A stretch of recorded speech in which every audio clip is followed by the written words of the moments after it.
அண்மை செய்தியாக பார்த்து வருகிறோம். காணும் பொங்கலையொட்டி மெரினாவில் மக்கள் குவிந்து வருகின்றனர். மெரினாவில் 4 ட்ரோன்கள் பறக்கவிட்டுள்ள நிலையில் பொதுமக்கள் பாதுகாப்பிற்காக போலீசார் குவிக்கப்பட்டிருக்கிறார்கள். காணும் பொங்கலையொட்டி சென்னை மெரினா கடற்கரைகள் மக்கள் குவிந்து வருகிறார்கள். இதுகுறித்தான கூடுதல் விவரங்களை வழங்குவதற்காக எமது சிறப்பு செய்தியாளர் காயத்ரி இணைப்பில் இணைகிறார். காயத்ரி, வணக்கம். இதுகுறித்தான முழு தகவல்களை பதிவு பண்ணலாம். வணக்கம் பவித்ரா. காணும் பொங்கலை ஒட்டி மெரினாவில் லட்சக்கணக்கான மக்கள் தங்கள் குடும்பத்தினருடன் கொண்டாடி வரும் காட்சிகளை நாம் பார்த்து வருகிறோம்.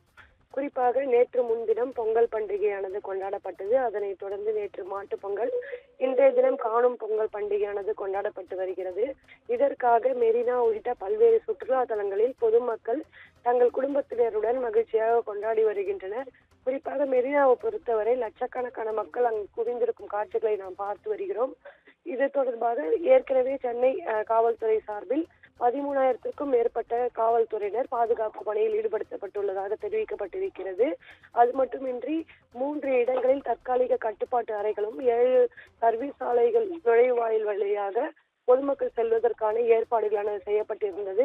உதவி மையங்கள் உள்ளிட்ட பல்வேறு ஏற்பாடுகள் சென்னை காவல்துறை சார்பில் செய்யப்பட்டிருக்கிறது. இந்நிலையில் காணும் பொங்கலையொட்டி லட்சக்கணக்கான மக்கள் மெரினா கடற்கரையில் குவிந்துள்ளதால் அவர்களை பாதுகாக்கும் பணியிலும் அதே போன்று 4 ட்ரோன்களானது அங்கு பாதுகாப்பு பணியில் ஈடுபடுத்தப்பட்டுள்ளதாக ஏற்கனவே காவல்துறை சார்பில் தெரிவிக்கப்பட்டிருந்தது.